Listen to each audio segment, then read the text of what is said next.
Muito bem, mais um dia aqui do Desafio Motivando Filhos.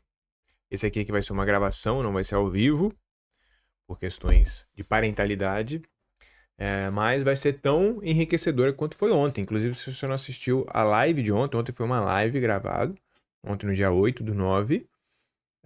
Vou deixar o link aqui embaixo para você assistir, tá? Também. Não necessariamente você precisa assistir hoje, mas ontem eu falei uma coisa que eu achei, na minha visão, é uma das coisas mais importantes para a gente ajudar a compreender nossos filhos, para a gente ajudar, né, para ajudar a compreender nossos filhos, que é a, a que a gente pode chamar de reação secundária, reações em cadeia, né, para a gente compreender melhor o comportamento mais, aqueles comportamentos mais impensados, digamos assim, né, aqueles comportamentos mais estranhos, às vezes comportamentos de risco, que os nossos filhos podem adotar, tá? E hoje a gente vai entender um pouquinho como que a gente consegue compreender melhor o nosso filho, porque a partir dessa compreensão nós conseguimos também ajudá-lo, ajudar o nosso filho, a nossa filha, adolescente, a compreender os seus próprios comportamentos, a compreender as origens desses comportamentos, e a partir desse reconhecimento eles poderem adotar novas medidas mais funcionais ou mais ah, ou que tragam, né, que gerem menos problema. Ok? Essa é uma das coisas que a gente vê muito em transtornos mentais, por exemplo, né? Um transtorno, está no nome já, né? Transtorno, quer dizer que ele gera transtorno. Então ele gera sofrimento, ele gera prejuízo, tá? Então são às vezes comportamentos que nós temos e adquirimos e desenvolvemos e temos dificuldade de diminuir, de parar de ter esse comportamento, que acabam gerando em nós, gerando na nossa vida em geral, prejuízos, né? Problemas. Aí então uma das coisas que a gente vai fazer em psicoterapia é justamente ajustar esses comportamentos, né? Colocar comportamentos mais saudáveis ou menos prejudiciais, ou que sejam mais funcionais mesmo, que tragam mais benefícios para a gente, né? Na nossa vida. Visando atender uma necessidade parecida, né? Às vezes é isso, às vezes a gente tem uma necessidade, a gente tem ali uma frustração, algum sentimento específico, e aí a gente acaba adotando comportamentos, digamos, negativos, porque a gente tem uma falta de repertório.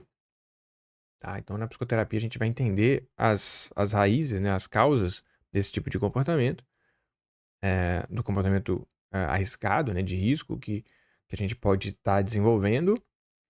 E a partir dessa compreensão, nós podemos adotar, né, nós podemos ter essa oportunidade de refletir mais em nossa vida e adotar um comportamento mais pensado, né, mais orientado ao futuro, orientado a valores. Beleza? Esse é um dos grandes desafios na psicoterapia e também acho que é um grande desafio para os pais também, né? Os pais que querem auxiliar os seus filhos a terem comportamentos mais saudáveis. Muito bem. Então, no dia de hoje, nós vamos falar aqui sobre abrindo o diálogo e prevenindo problemas. Por que prevenindo problemas você já vai entender, né? Então, ontem a gente falou bastante sobre compreender, né, o adolescente. Hoje nós vamos. Beleza, agora como é que a gente se aproxima dele? Como é que a gente abre diálogo? Como é que a gente previne problemas? Para que amanhã, no dia 10, às 8 horas, ao vivo, a gente fale sobre como motivar. Porque se você não compreende o comportamento do seu filho, que foi o que foi falado ontem, né? Você não abre diálogo para você poder compreender as particularidades, individualidades dele, as razões e o que está por trás de alguns comportamentos. Se você não ganha essa confiança dele, abrindo esse espaço de diálogo, é muito pouco provável que você vai conseguir motivar e influenciá-lo, tá? A não ser que você seja uma pessoa super, ah, talvez bem-sucedida, super reconhecida pelas pessoas. E aí só ah, pelo valor que você tem, né? Sei lá, se fosse uma pessoa super famosa.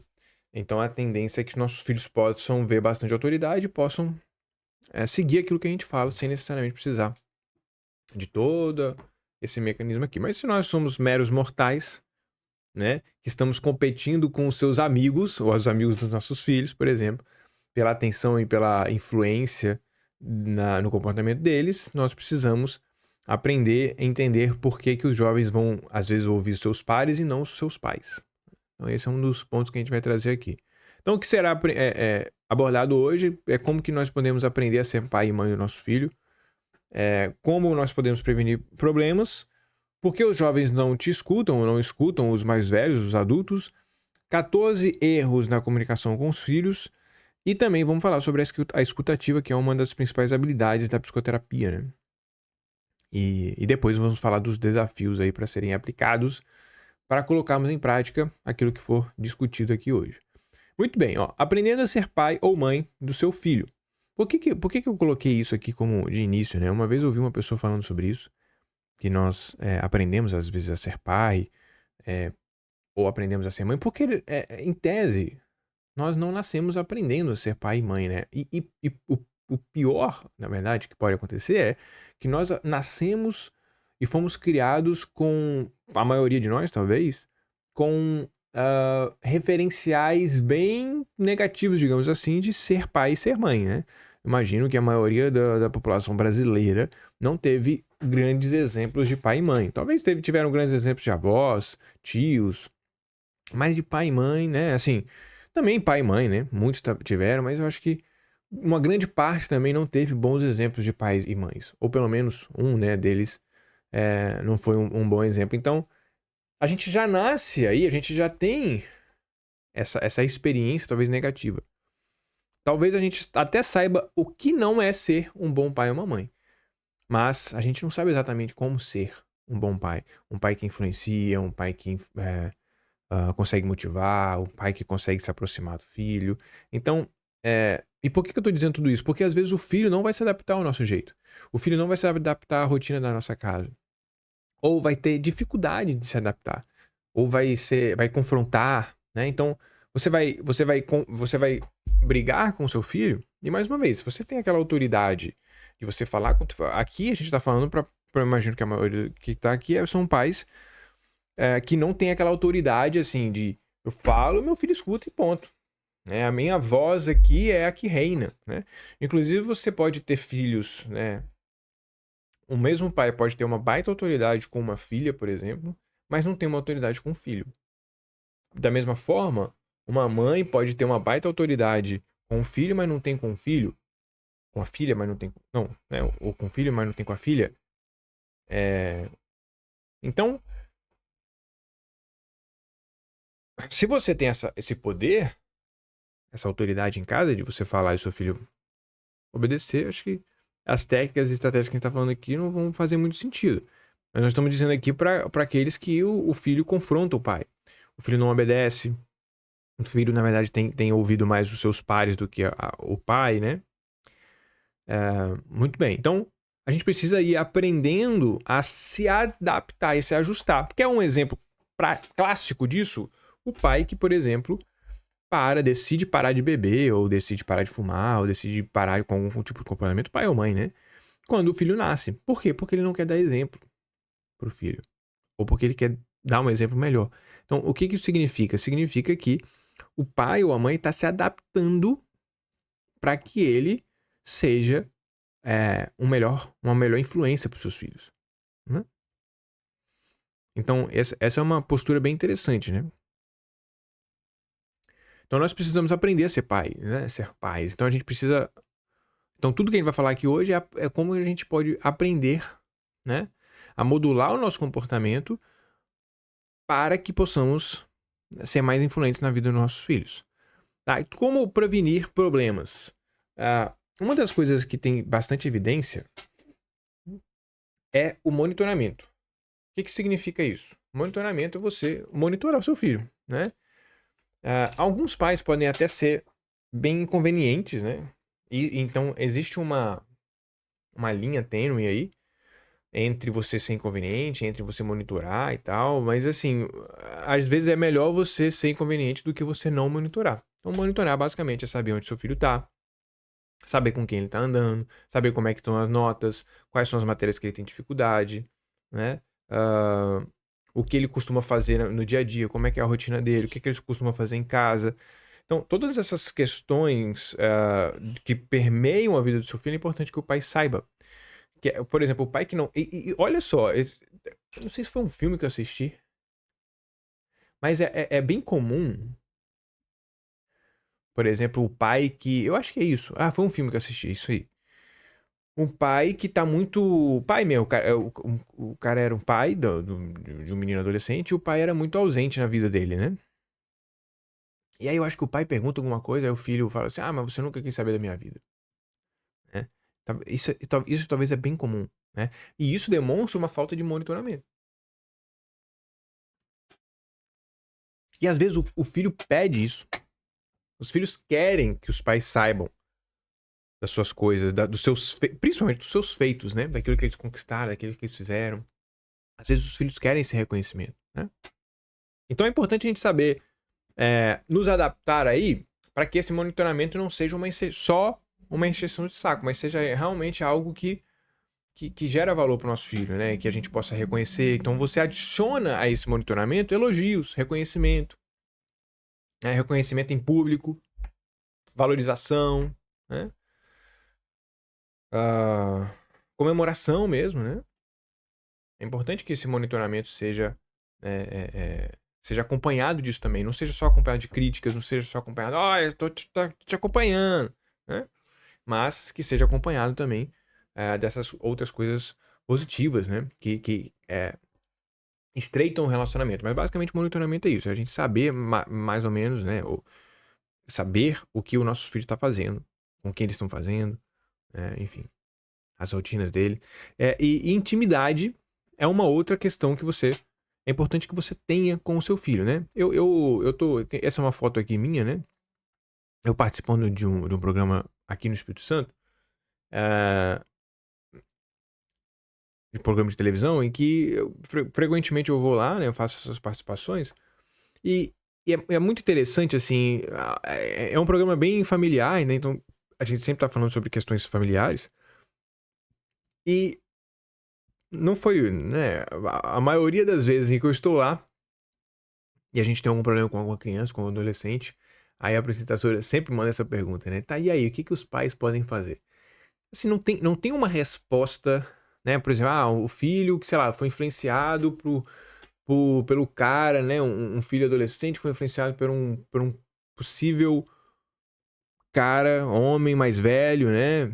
Que tava influenciando o jovem lá, um moleque adolescente, pequeno, através do jogo, né? Ou, enfim. Então, o que a gente. A minha resposta sempre cara, o pai ou a mãe precisa estar próximo do filho. Ele precisa entender, através do monitoramento aqui, você já vai estar mais próximo. E através da intimidade, você vai entender mais como é que seu filho pensa, como é que seu filho sente. Aqui, eu até coloquei conhecer o que passa na cabeça e no coração do seu filho.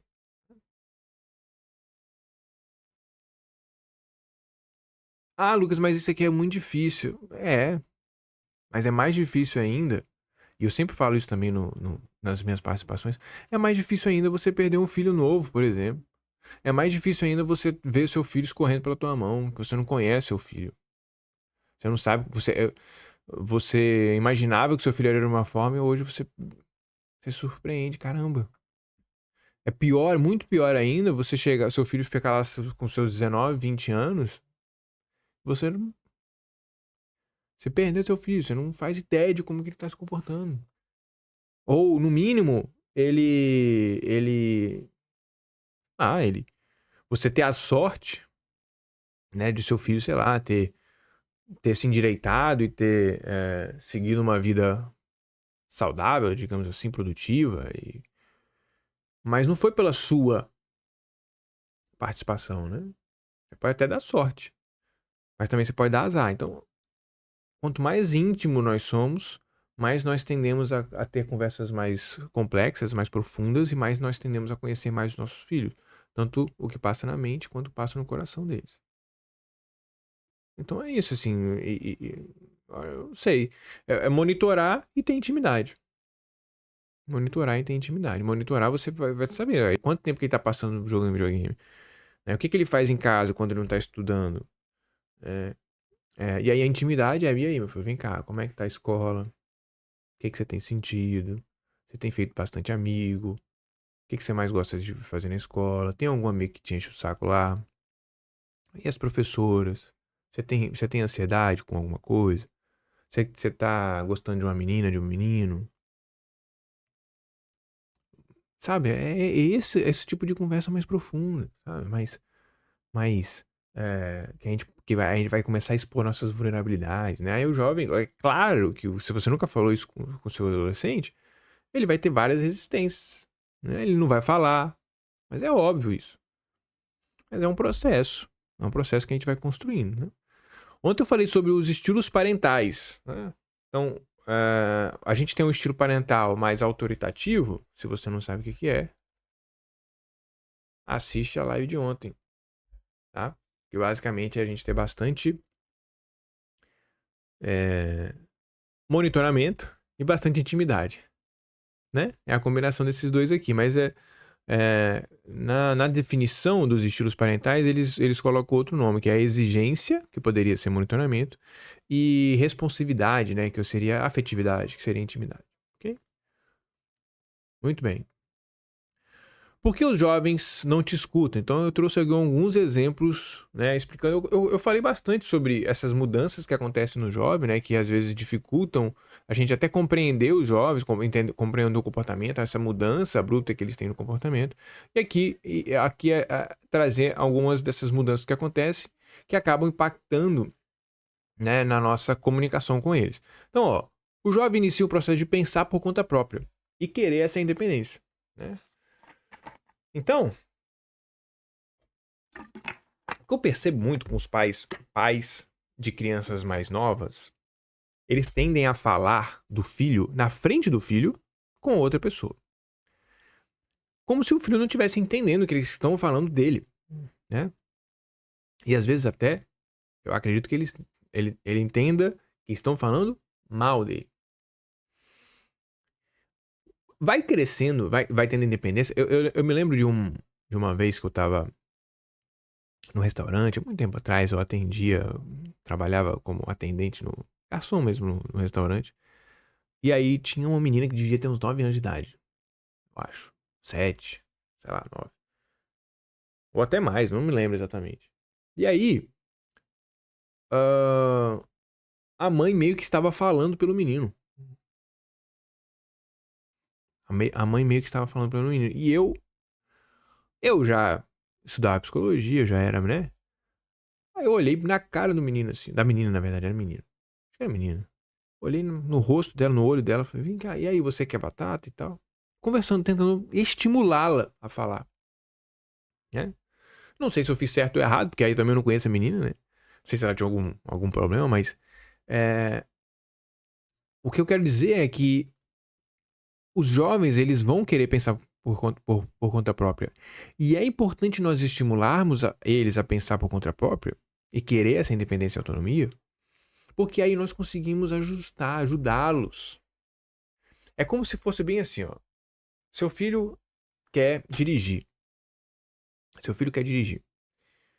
E aí você vai proibindo que seu filho dirija. Uma hora ele vai dirigir. Então, isso é muito comum, por exemplo, para comportamento sexual. Os pais, a maioria, né, evita falar. Aí o que vai acontecer? O menino vai ter um comportamento sexual possivelmente arriscado, impulsivo. Ou menino ou a menina, né? Então é importante a gente, sabe, estar próximo deles. Para eles, inclusive, falar sobre é, o videogame, né? Falar sobre substâncias, listas e listas. Né? Raciocínio crítico. Inclusive, tem muitos pais que utilizam dessa ideia, né? De que o pai tem que estar junto da experiência, de colocar o filho para beber junto com ele e tal, né? Ok, talvez possa até ter uma intenção positiva, mas às vezes pode ser feito de maneira incorreta, né? Que aí não é você experimentar a substância para ele perceber como é que funciona a substância. Não. É você. Tem todo o contexto, né? Enfim. Aí é um papo para outra live. Mas, para além disso, então, mais um dos pontos que dificulta o jovem a nos escutar enquanto adultos é o raciocínio crítico que eles vão desenvolvendo já, né? E que muitas vezes eles vêm junto de uma ausência de experiências que justificam as regras. Então eles questionam as regras, mas eles não entendem o porquê que existem as regras. Né? É o famoso jovem que sei lá, vai criticar o sistema, vai criticar a sociedade no geral lá, mas ele não sabe, mas ele não para refletir. Mas vem cá, como é que surgiu a sociedade como ela é hoje, entendeu? Sabe, essa é uma questão complexa, é muito mais complexa. Então, e esse aqui é um ponto interessante, que faz surgir esse fenômeno que a gente vê hoje na internet, que é um monte de gente jovem, igual eu, inclusive, querer dar lição de moral ou querer ensinar as pessoas a viverem, entendeu? Mas as coisas são muito mais complexas do que elas são, né? Hoje eu tenho muito mais cautela pra falar as coisas, pra entender que as coisas são muito mais complexas do que parecem, né? Embora algumas coisas a gente dificulta mais do que necessitaria, né? Então, ó, o adolescente tende a não entender as regras por não conseguir ver o mundo sob essa perspectiva dos pais, que possuem maior experiência. Agora, também não ajuda o pai chegar e dizer bem assim. Eu lembro que eu já vi bastante isso. Tipo, o pai chega assim: meu filho, você tem 20 anos. Quando eu tenho 20 anos de experiência, né? Então, é como se isso fosse um argumento de autoridade, né? Pelo fato de eu ter a tua idade de experiência, você tem que acreditar em mim. Mas aí, pô, aí você tá de sacanagem também, né? Pô, cria um argumento interessante pra você influenciar seu filho, né? Não vai meter ele uma dessa, um argumento de autoridade. Ah, porque eu tenho experiência, né? Ah, a falta de experiência dificulta a compreensão da intenção das regras, né? A intenção das regras ou o espírito da lei, né? Que é a ideia de aqui aquela regra serve, né? Qual é a intenção dela? Que por mais que ela possa ser equivocada, mas primeiro a gente precisa entender a que ela serve, certo? Muito bem.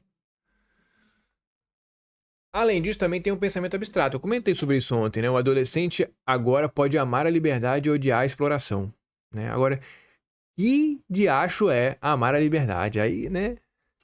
Aí entra num papo filosófico, entra não, porque eu amo a liberdade, porque a gente precisa ter paz e amor. E começa essa coisa aí na vida do adolescente que a gente precisa aprender a ter boas respostas para isso, né? Querer salvar o mundo e viver a vida ideal, né? Uma vida que é ausente de trabalho, ausente de sofrimento, cheia de prazer, né? Em que tem igualdade, enfim. Questionamentos e curiosidade de viver o que é de adulto. Então, também, por que eles têm dificuldade de escutar, né? Porque eles desenvolveram já esse pensamento abstrato, que querem começar a discutir o que é ideal, como que as coisas deveriam ser, né? Também há essa curiosidade, né, de viver o que é a vida de adulto, né? Porque é aquilo, né? Quando você não tem 18 anos, você é doido pra você aprender a dirigir, por exemplo. Ou você é doido pra você poder comprar cerveja ou comprar bebida e tal. Então você tem essa pulsão de querer fazer as coisas que é de adulto, né? Então, existe muito essa coisa, né? Essa coisa que é meio irracional, né? O que pode dificultar o jovem a nos escutarem. Não, relaxa, não é tão assim, né? Mas essa impulsividade que existe muito no jovem pode dificultar que o jovem nos escutem. Além disso, o jovem tende a ouvir muito menos quando tentamos, né, impor algo a ele. Principalmente quando a regra não faz sentido. Então essa é uma cautela que a gente precisa ter também. Muito bem, então quais são os 14 erros que os pais podem cometer na comunicação com seus filhos? tá? Eu diria que não é nem só na comunicação, é na tentativa ou na intenção de influenciar seus filhos. O primeiro é falar em momentos inadequados. Isso aqui é bem característico de muitos pais, né? Eles vão lá e falam, por exemplo, com seus filhos que em um momento, por exemplo, quando tá à mesa com outros irmãos, aí vai, sabe? Em momentos muito inadequados, né? Então é importante a gente criar esses espaços adequados para que nós possamos conversar com o nosso filho, criar essa intimidade, né? Ou vai lá brigar com o filho só quando o filho tá irritado, né? Eu atendo casais também, e aí, por exemplo, não, nós estamos de boa, né? Tem essa coisa, nós estamos de boa. Estamos de boa nada, porque qualquer desentendimento que aconteça gera uma grande turbilhão. Então vocês não estão de boa necessariamente, né? Vocês só estão ausente de guerra agora, né? Vocês deram uma trégua. Mas não quer dizer que estão de boa, né? Falar demais sem deixar espaço para a resposta. Então, isso aqui também é bem comum, né? Dos pais só falar e falar e falar e falar e não quiserem ouvir o filho. Eu não sei por que o pai faz isso, cara. Pai ou a mãe, né? Não sei por que não faz isso, cara. Pô, deixa o filho falar. Quanto mais ele falar, mais você vai compreendê-lo. Né? Quanto mais perguntas você fizer, mais você vai aprender. É aquilo, assim. Quando você tá num debate, por exemplo, quanto mais o outro fala, mais armas, munições você tem pra utilizar contra ele próprio. Entendeu? Isso num debate, claro, né? Mas com o pai e com o filho, né? Mais repertório não, é mais munição, mais arma, mais argumentos talvez você tem pra influenciá-lo, né? Quanto mais você sabe sobre a vida do seu filho. Então deixa o cara falar, deixa a criança falar, faz pergunta, né? Deixa aprofundar. Usar tom de voz agressivo ou sarcástico, mesmo sem gritar, o tom pode gerar essa defensividade, né? Então, por exemplo, uma das coisas que... Foi quando que eu falei? Eu não lembro exatamente, mas assim... Foi alguma resposta de caixinha de pergunta que era tipo, meu filho não fala comigo, né? Alguma coisa assim, meu filho não ouve. Então, por exemplo, no monitoramento, né? Você vai lá e pergunta ao seu filho o que ele tá fazendo, ele não fala e tal, por exemplo. Então, às vezes, o tom, a voz, né? O tom ali pode implicar que você está, como é que fala? Querendo controlar a vida do seu filho, né? Então a gente tem que ter cuidado para essa intenção, né? Qual a intenção que eu tô tendo ao falar isso com meu filho, né? A gente ajustar essa intenção para que a nossa fala seja o mais bem recebida possível, né? Para não gerar essa defensividade aqui que a partir dessa voz, né?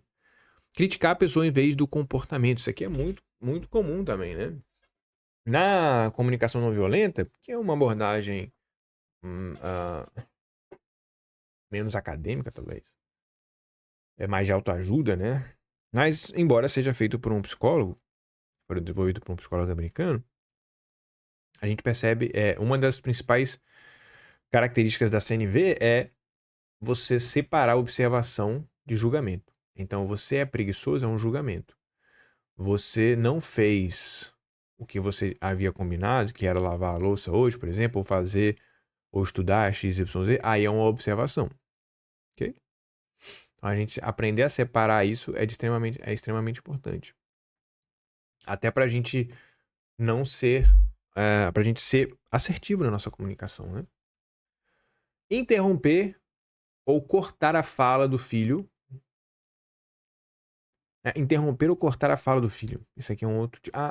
Isso aqui é um outro tipo de comportamento muito comum, né?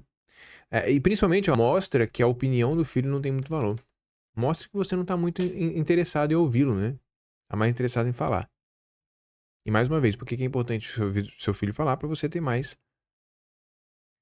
Conhecê-lo mais, né? Ter mais argumentos que possa depois utilizar para influenciá-lo.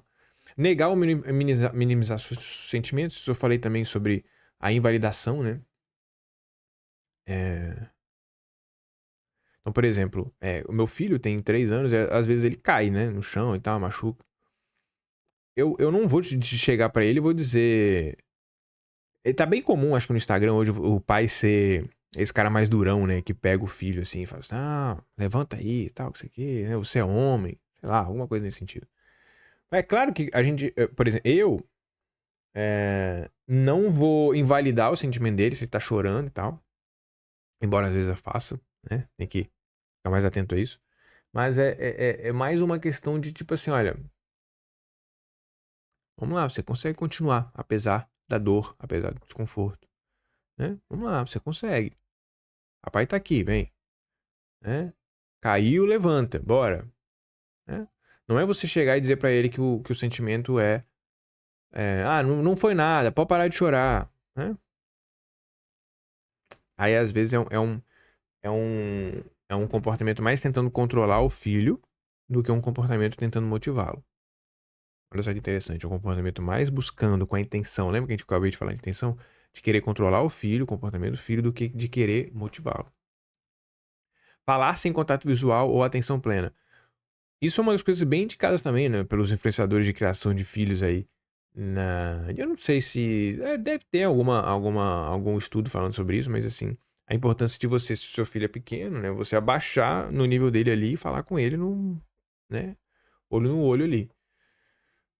Isso é importante, né? Passar a mensagem de que aquilo. é, né, se você não faz o contato visual, você passa a visão de que aquilo. Do que você está falando não é importante, né? Isso tem muitas vezes, isso acontece muitas vezes porque o pai tem vergonha, ou a mãe tem vergonha de entrar nesse assunto, ou o pai não tem autoridade, né? O pai não é um bom exemplo. Isso aqui é clássico, né? O pai não é um bom exemplo, ele tem vergonha, né? Ele vai ter vergonha de falar sobre uma coisa, aí o filho chegar, e você aqui?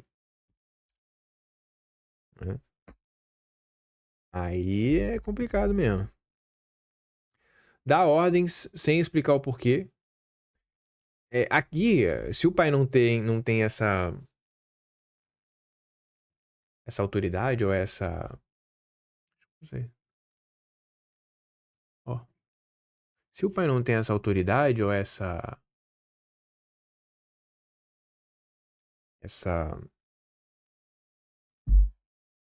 esse exemplo, não é um exemplo, né?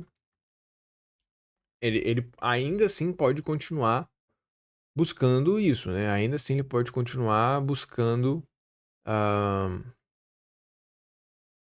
construir isso, né? Ele pode se arrepender, ele pode pedir desculpa, ele pode reconhecer seu erro, né? E depois e reconstruir, né? Essa confiança. Dar ordens, dar ordens sem explicar o porquê. Né? E aqui, mais uma vez, se você tem autoridade que você vai lá dar a ordem e seu filho obedece, beleza. Você não precisa ficar explicando por quê mesmo, né? Até porque alguns pais podem ser, né, que tem a característica de serem mais permissivos, de acordo lá com os estilos parentais, eles podem querer dar muita explicação pro filho. E o filho nem sequer entende. Então, às vezes, é melhor realmente colocar uma ordem e vai. É nóis, vambora. Né? Alguns momentos vale você explicar, principalmente quando você deu uma ordem e o filho não obedeceu. Você deu uma ordem, você falou algo e o filho não fez, então vem cá. Por que você não fez? O que que é? O que que você percebeu quando eu falei isso? Por que você acha que eu falei isso pra você? Então, é, é importante isso, porque se você dá uma ordem e o filho não fez, você fala mais alto, você fala de novo. Pô, eu falei com você não sei quantas vezes, você não me ouve. Parece uma criança. Você não me ouve. Ah, pelo amor de Deus. Vai lá e conversa com. Vem cá, eu te falei. Você me ouviu. Você não tem problema de audição. Você não tem problema de atenção. Você entendeu o que eu falei. Por que você não seguiu? Por quê? Né? Essa é uma postura que o pai, né? Olha a autoridade que ele vai construindo, né? Mudar de opinião o tempo todo. Isso é um baita problema, né? Hoje é permitido, amanhã não é, né? Sem uma explicação clara, sem uma, uma mudança, né, contextual. E aqui eu coloquei esses dois bolinhas aqui justamente porque às vezes o pai vai lá e fala assim, não, você não pode beber, mas ele bebe. Né? Então, o pai é importante que não só mudar de opinião o tempo todo também é uma forma de um erro na comunicação, mas também você falar algo que você não faz, pô. Né? Aí, assim, né? Como é que você vai influenciar seu filho a isso? Né? Fazer promessas que não cumprem. Ixi, isso aqui também é bastante, né? E isso é bem comum. Esses dias a gente viu, eu e minha esposa, uma avó, né? Claramente, assim, a gente não sabe se ela tava mentindo, né? Mas, vamos almoçar porque depois a gente volta. Aí normalmente nunca volta, né? Então, não é legal isso. Não é legal. É importante a gente ser mais. É, ser mais. Tem uma palavra pra isso. Mas a gente ser mais cuidadoso com aquilo que a gente fala, né? Comparar com outras crianças, né? Então, essa é uma outra comunicação, uma tentativa de controlar o filho, com certeza, né? Eu fiz um post também no meu Instagram, um carrossel, né? Falando sobre controle psicológico, né? E essa é uma das tentativas de você controlar psicologicamente o seu filho, né? Fazendo comparação. E a maioria dos filhos não gosta das comparações. Fora que a comparação é uma parada meio ruim mesmo. Usar chantagem emocional. Isso aqui é muito de pais emocionalmente instáveis, né? Que não estão sabendo lidar muito bem com as emoções, que às vezes podem ser muito apegados aos filhos. Eles podem usar muito esse erro de comunicação, né? Se você me amasse, você faria isso por mim, né? E tal. Você não me deixaria sozinho e tal. Né? Reagir de forma exagerada a erros pequenos. Então eu até eu falei sobre isso ontem, né? Essa imprevisibilidade no comportamento, na reação do pai, isso pode gerar bastante insegurança no filho, né? De sabe como é que eu faço, como é que eu lido com as coisas. Hã? Será que aí às vezes se o adolescente é mais tímido, mais retraído, ele vai tender a ficar a se calar cada vez mais, porque ele fica com medo da reação, né? Principalmente do pai. Se o meu pai reage dessa maneira, ou se minha mãe reage dessa maneira, imagina as outras pessoas, né? Por uma coisa pequena, imagina se eu fizer uma coisa catastrófica. Aí ele vai começar a esconder as coisas de você. Né? Curiosamente, os pais às vezes tendem a ter uma reação muito mais exagerada a erros pequenos do que a erros grandes. Curiosamente. Né? Isso é uma percepção minha. Ignorar conquistas ou progressos. Putz, aqui também, né? É sacanagem, né? O filho. Isso talvez tem muitos conteúdos de Instagram, né? O filho aprende a dar o primeiro passo. Aí os pais se alegram e tal, que sei o quê. O filho aprende a falar papai e mamãe, festa e tal, que sei o quê. Aí o filho vai crescendo, as conquistas vão começar a se tornar mais comuns. Aí os pais param de comemorar, pô, as conquistas do filho. Né? E se concentram apenas nos erros. Muito bem, então esses são aí os 14 erros que os pais podem cometer na comunicação. Qual que você acha aí que fez mais sentido para você? Ah, e aí, para a gente poder trabalhar isso, tem várias estratégias, na verdade, né? A TCC, que é a terapia cognitivo comportamental, tem várias estratégias para a gente auxiliar a trabalhar cada uma dessas formas aqui, né? E aí a gente ir desenvolvendo novas formas de comunicação mais eficazes. Uma delas é a escuta ativa, né? Escutar é parte da comunicação, tá? Deixa eu te falar, pai, ei, a escuta é parte da comunicação, assim como o silêncio também faz parte da conversa.